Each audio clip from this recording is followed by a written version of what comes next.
e não superficial. Você de Santo André. Em São Paulo tem bastante formação voltada à negritude. Sim. O problema é que o branco não quer tirar os seus privilégios, né? Não quer reconhecer seus privilégios e não quer trabalhar. Eu trabalho com um professor fascista, que está há mais de 30 anos na escola, ninguém abaixa a bolinha dele. Aí quando eu cheguei na escola, contava mesmo, falava um monte de coisa para ele, porque assim, todo mundo, a gestão toda se cala diante das falas dele. Então, o branco, geralmente na escola, porque os conhecimentos estão aí. E nós, pessoas pretas, não temos que ensinar pessoas brancas, não. A gente não está aqui para isso. A gente tem os nossos estudantes, logo a gente tem que trazer as questões, assim como teve no sábado passado aqui, mesmo nesse curso que houve o silenciamento. Foi ridícula aquela atitude, então depois eu quero falar juntamente com a Ana, porque eu fiquei tão impactada com aquilo, tão incomodada. Eu fico feliz em saber que não foi só eu que fiquei assim, eu também me senti muito mal. Mas eu acho que isso daí a gente pode, né, falar internamente. A gente pode se pontuar. Mas é reflexo daquilo que a gente tem na sala de aula. Na escola eu vejo, teve o dia indígena, que é, né? Aí veio falando, eu vi vários professores de história falando do dia do índio. Vários. Aí eu falei, vocês falaram, né, a importância, por que tem esse dia indígena? Né, trouxe alguma história? Não, teve a única intervenção que teve foi uma leitura indígena e mesmo não trouxe nada, nenhum elemento, nem contato com a natureza, nem o básico. Então não é porque a pessoa não tem o conhecimento, porque o conhecimento está aí para todos, todo mundo tem internet. Eu falei mesmo desse grupo, eu falei, todo mundo tem acesso à internet. Por que eu tenho que ser assim, enciclopédia? Procure! Eu procuro meu conhecimento, procure! É porque não quer reconhecer o seu lugar de privilégio. Mas eu acho que é uma forma de resistência nossa também, levar isso pra eles e bater isso de frente com eles, sabe? Eu levo, meu filho, mas não adianta. Então, tem gente que é uma porta. Porque A porta é melhor do que ele. Gente, posso falar? Que abre e fecha. Eu sou professora da rede também, mas eu sou da rede estadual de São Paulo, né? Não sei se você falou de São Paulo. Sou municipal. Então, eu sou da rede estadual de São Paulo. Atualmente, eu estou trabalhando na EFAP, que é a Escola de Formação de Profissionais. E eu, antes de entrar na EFAP, eu entrei lá no começo do ano, de janeiro. E antes de entrar lá, eu comecei, foi o que você falou, é a busca, parte da gente muitas vezes. Eu comecei a fazer aula com Guarani, com um professor indígena, é o Luan Acá. Às vezes eu tenho um pouco de dificuldade de falar, porque as vogais deles são um pouco diferentes, né? Mas a gente tenta sempre se referenciar. E também eu aprendi muita coisa, foi o que você falou. A gente vai aprendendo na busca que a gente vai levar. Eu concordo com você que para você, né? Eu sou uma mulher que eu venho de uma família que tem ascendência indígena, que tem ascendência negra, mas que também tem a holandesa de Pernambuco, porque meu pai é pernambucano. Então, assim, eu tenho umas 3 e talvez até mais, né, que eu não saiba. Então, eu fui nessa busca da minha ancestralidade também. E muitas vezes eu também fui, quando eu ia falar sobre indígena, quando eu ia falar sobre meu avô, quando eu falei a primeira vez do Pegou Laço, quando você falou, me remeteu muito a isso, porque a primeira vez que eu falei com o Acá foi sobre isso. Ele pediu para que a gente falasse, né, sobre tudo mais, tal, como que a gente chegou até ali. E eu falei sobre o Pegou Laço, e ele falou assim, meu amor, é um sequestro, é uma violência que fizeram com a sua família, né? Então, você também não sabe de onde vem, você também está em busca. E assim a gente descobriu lá no curso muitas pessoas que também estavam em busca. E às vezes a gente acaba tendo que ser um pouco enciclopédia dos outros, mas só assim, para cutucar, sabe? Hoje eu faço parte da educação antirracista lá na EFAP. E eu tento vir nesses cursos e tudo mais exatamente para aprender, para poder, porque eu meio que não me sinto ainda em lugar de fala de muita coisa. Então eu estou me reconhecendo ainda, sabe? Todo mundo tem. E eu acho que todo mundo tem, não, assim, né, tipo, todo mundo está se reconhecendo, sabendo das novas falas, sabendo das novas nomenclaturas, entendendo tudo isso. É um processo para todo mundo. Eu concordo que devia ter na rede toda e às vezes é um movimento silenciador, como o professor disse. A gente vem silenciado, gente, e é silenciado em tudo. Muitas coisas eu não posso relatar, mas a gente é silenciado em tudo. Muito, muito. Então, só pontuando aí, te dando força e falando, a sua luta também é a minha, sabe? É diferente os lugares, né? É diferente as dores e tudo que você com certeza passou. Eu devo ter passado de formas diferentes, talvez, velada talvez não, mas eu entendo que hoje em dia a coisa está muito...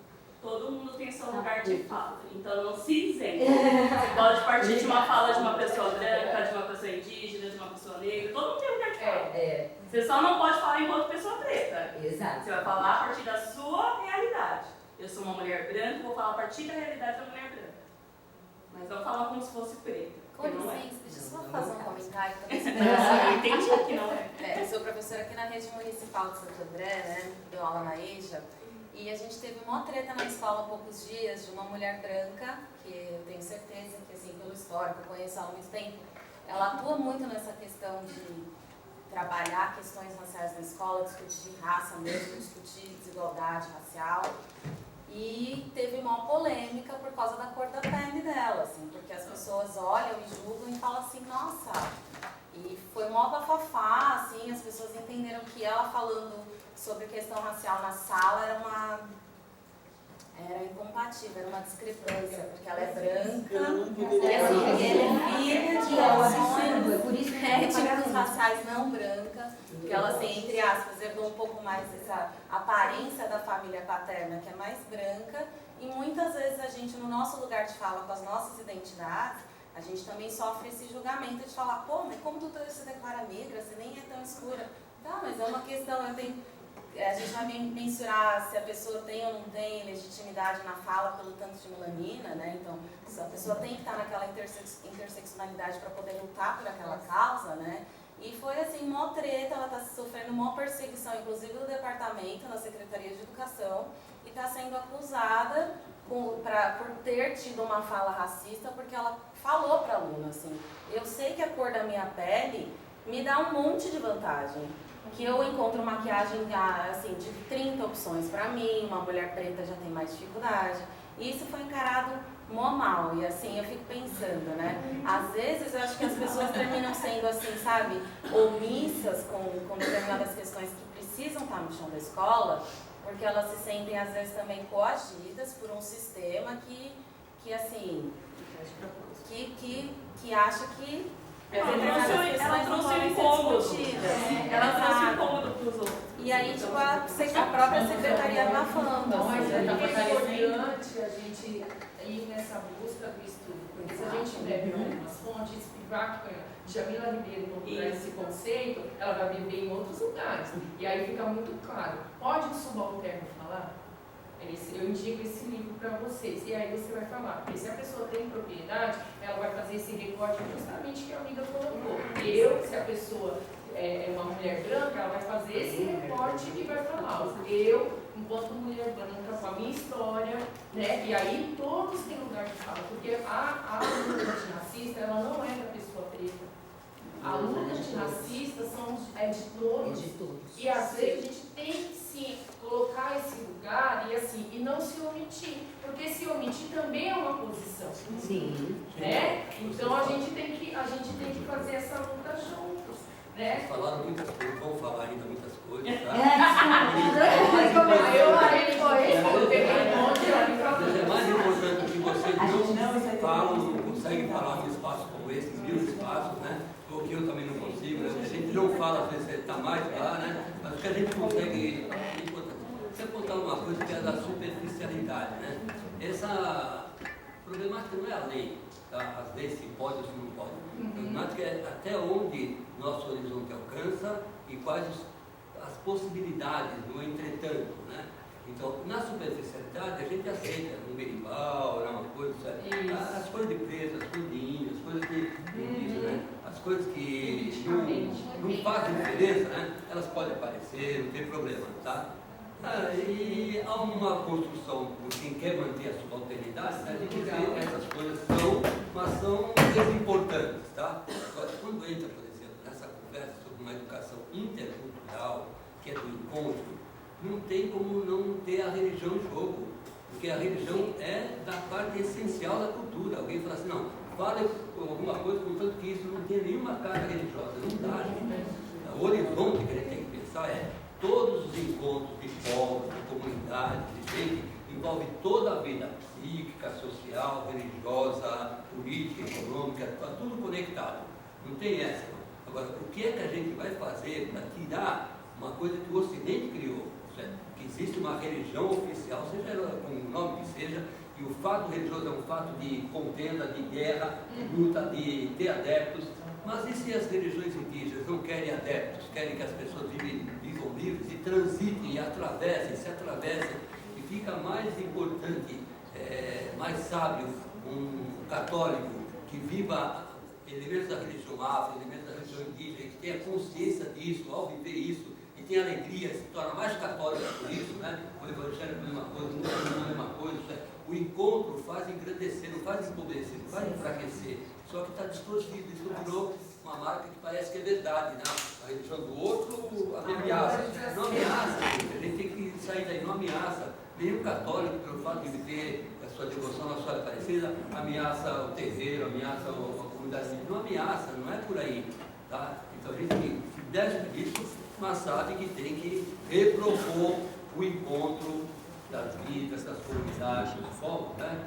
Uma pauta, muito obrigado, uma pauta muito importante. Uma vez uma senhora, que estava falando de igreja, então, uma senhora na igreja caiu, e ela já não tinha meus 70 quilos, tem um pouquinho mais, né? E ela caiu, então o tombo é mais, e aí um vai acudir, eu fui lá buscar essa água, igual o Francisco trouxe, né? E cada um ofereceu e eu ofereci a água para ela, tomou. Acabou a reza, aí eu fui perguntar, e aí, senhora Catarina, a senhora está bem, está tudo certo? Ela disse, olha, o tombo não foi nada, mas a água gelada que você me deu quase me matou.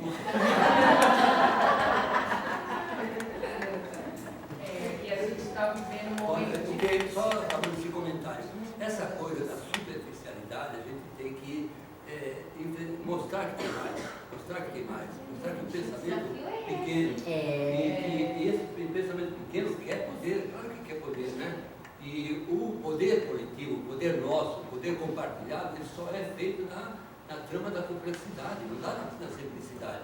Vamos fazer uma reunião e decidir todo mundo, decidir, está vendo, democraticamente, gente, não dá, não é necessariamente superficial, é numa presença, a capoeira bonita aqui, coisa linda, né? Tá?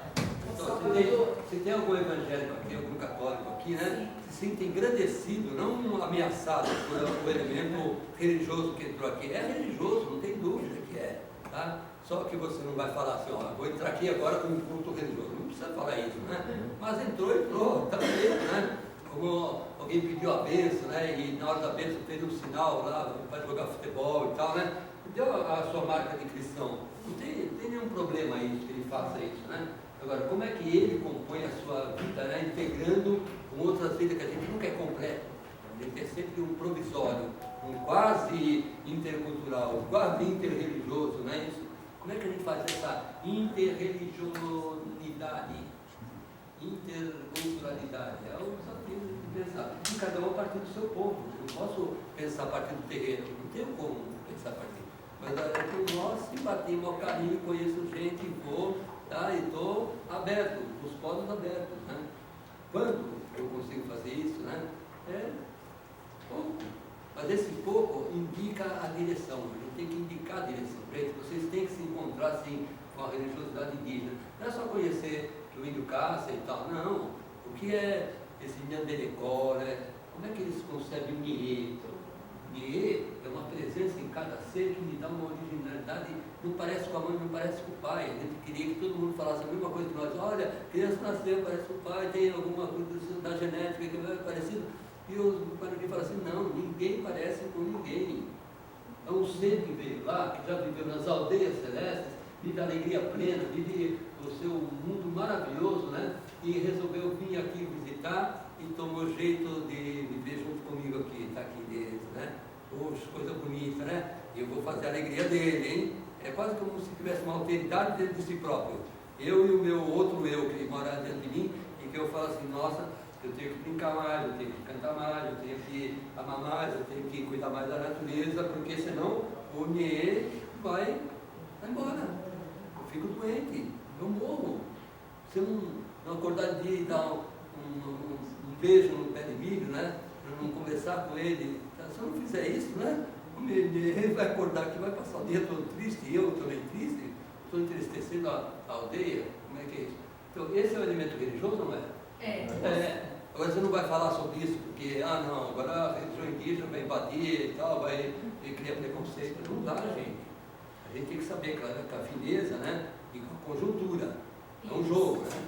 Mas não é um jogo que me proíbe e fala assim, aqui é o bloqueio.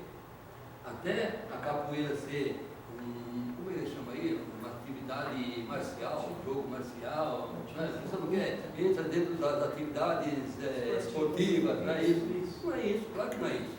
Mas às vezes a conjuntura entra por aí. Mas agora começar uma grande luta, a luta da capoeira para poder ser estabelecida como um padrão dentro da competição olímpica futura e tal. Para que isso não tenha o seu pequeno sentido? Mas não é aí que está o sentido. No entanto, isso pode criar uma conexão com o essencial. O essencial é a gente encontrar espaço para dialogar sobre a alteridade. O outro deve existir na sua consistência, na sua grandeza, na sua profundidade, e quanto mais profundo, mais a gente também cria profundidade na nossa própria tradição religiosa, seja ela qual for, islâmica, católica, né? A profundidade clama, pede que o outro se apresente também na sua profundidade, não na superfície. Né? Não é assim que os amores mais amorosos, né, se aprofundam, conhecendo as profundidades da pessoa, que nunca é tudo. A gente nunca consegue chegar nas profundidades mais profundas da pessoa, mas é aí que aquilo que a gente chama de amor, né, é que onde isso cria uma grandeza, né? A hora que eu posso entrar, a hora que o outro pode entrar, né? E essa entrada é benéfica, se cria um bom encontro, né? Um bom encontrozinho, né? De profundidade. E está faltando a gente fazer isso nesse país horroroso que ficou aí, né? Já era feio, né? Agora ficou horroroso, né? Você iniciou a fala, peço até desculpa, mas você falou que a gente vive hoje essa conjuntura, né? Um pouquinho mais alto. Parece que Tá. Mas eu falei que no comecinho da fala do Salvador, ele falou uma fala que me chamou muita atenção. Depois eu não vi, depois eu tive que resolver uma situação e sair da sala.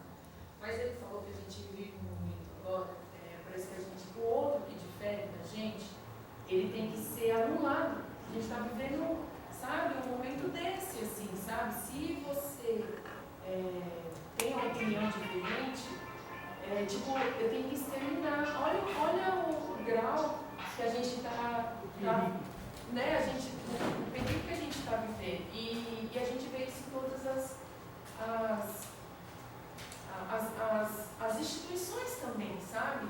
Quando uma mulher, ela trouxe esse exemplo da professora que traz um objetivo, e aí as pessoas pegam, porque na verdade discordam, né, desse incômodo que ela traz, o grupo, e aí pega uma coisa, o fato da cor da pele dela, mesmo o discurso dela sendo um discurso interessante, para massacrar.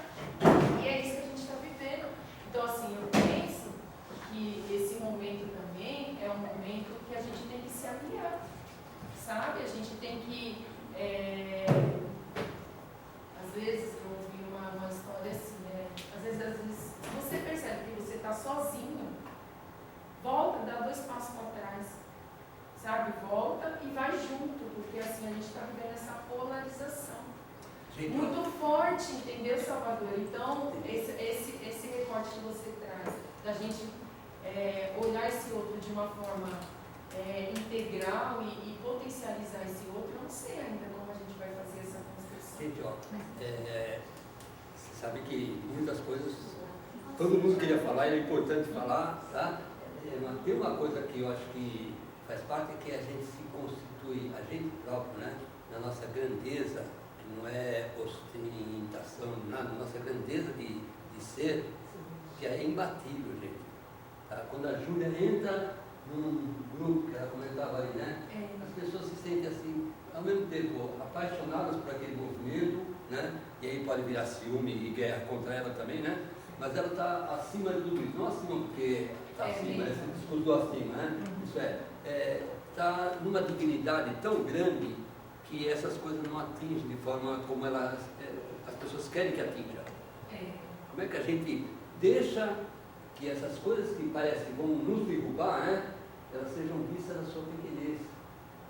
Porque quando a gente se apresenta assim, e aí quando a gente se apresenta coletivamente mais ainda, né, nessa boniteza toda, né, nessa boniteza do ser, do vir a ser, né, é isso que tem uma potencialidade. Não quer dizer que é único, mas vai ter que ter instâncias organizacionais, políticas e tal, né, e um mundo onde todo mundo tem a casa, ninguém passa fome, tudo isso é uma luta e tal, né, mas uma das grandes lutas é a gente próprio ter essa convicção. Eu sou de candomblé, mas sou de candomblé que gosto de encontrar gente de todo tipo, né? Para ser mais ainda de candomblé. Eu sou católico, eu quero ser católico, mais católico ainda, mas aquele católico que o outro se sinta apaixonado de conversar comigo enquanto católico, né? Escutar e falar e tal, né? Esse tipo de sociedade existe, é minoritária, é bela, é linda, tá? Como uma semente, que nós vamos jogar jogos lá com semente, né? Mas essa semente não está à toa ali, não é uma pedrinha, não. É uma semente, tá? Nos machucam, querem nos destruir, mas nós somos sementes, né? Os povos indígenas têm dito isso, muitos grupos têm dito isso, e a gente vai nessa vibe aí. Só que eu queria que lá em cima, agora, a gente fizesse isso experimentando uma troca menor, menos gente em cada mesa, e aí no jogo vai brincando lá, tem uma roda e tem... Como aqui está gostoso da gente escutar e lá é um pouco mais barulhento, a primeira experiência que eu queria que vocês fizessem era com a América Latina. Nos pensarmos como América Latina. Quando eu escuto América Latina, né, a gente tem que escutar a Ameríndia. Na América Latina, os donos do mundo se conversando, são ainda brancos e tudo, né? Mas a Ameríndia, que é uma méfica, claro, né? Mas eu convido vocês a nos pensarmos como Ameríndia, a sentirmos como a Via Yala, os cunas nominaram, né? E hoje ressoa pela Ameríndia toda, né? Esse nome, a Via Yala, é nossa mátria, é nossa Pachamama, né? É nosso mundo vivencial. E aí eu fui lá nos Andes, fui porque minha filha resolveu fugir de casa, sabe o que quer? Passar um ano de mochileira, e nem pediu dinheiro para mim, porque eu fiquei com mais vergonha ainda. Eu tinha dinheiro para mandar para ela. Ela falou, não quero. Isso, coisa feia, né? E foi conhecer que era Mundel, Equador, Bolívia, Peru e tal. Aí eu tive, depois de um ano, eu aguentei, aí fui para lá também, porque eu conhecia não. Fui lá para ver o que ela estava vendo, sentir o que ela estava sentindo e tal, né? E aí comecei a olhar para o povo dos Andes um pouquinho diferente do que eu via antes, né? E a mergulhar um pouco. E aí eu fui buscar a ética quechua. Encontrei uns elementos muito interessantes, encontrei aquela bandeira, sabe a bandeira de 7 cores, de 7 quadros de cada cor, de cada uma das 7 cores. Isso dá jogo, não só dá jogo, né? Mas aí eu mergulhei para entender essa ética que chamam de Sumak Kausai. Sumak Kausai é o nome de Tecoporã em Guarani. Certo? O bem viver como critério de todas as coisas. Quer ver se uma coisa está bem ou não? Não vai ver o econômico, o PIB, nada. Vai ver se o bem viver está se expandindo. E aí então eu fui pegando algumas palavras e coloquei dentro do jogo, dentro da bandeira. Tá? É a mesma bandeira que se usa também nos outros movimentos aí, né? Que alegria imensa. Tá? Então, em cima da bandeira, a gente tem lá 49 palavras, que é o mundo tal qual a gente se assusta com ele. E depois a gente vai virar do avesso, virar a mesa, né? Não vai virar o mundo num jogo, mas o jogo é simbólica que a gente pode fazer isso. E um jogo de ordem cooperativa, que é dessa inspiração que vem justamente dos povos comunitários. A gente foi perdendo, né, cada vez mais o individualismo pegou, né, nos últimos 300 anos de forma muito. Então, num movimento cooperativo que a gente vai fazer, que eu vou comentar lá, a gente vai entrar dentro da ética do Sumak Kausai, da ética andina. Tá bom? Bora lá? 7º andar. Eu só não vi o 4º andar ainda. Você já viu o 4º andar? 7. Não, você já viu o 4º andar? Eu nunca vi também, porque eu entro assim e o quarto está paradinho, nunca vi o 4º andar.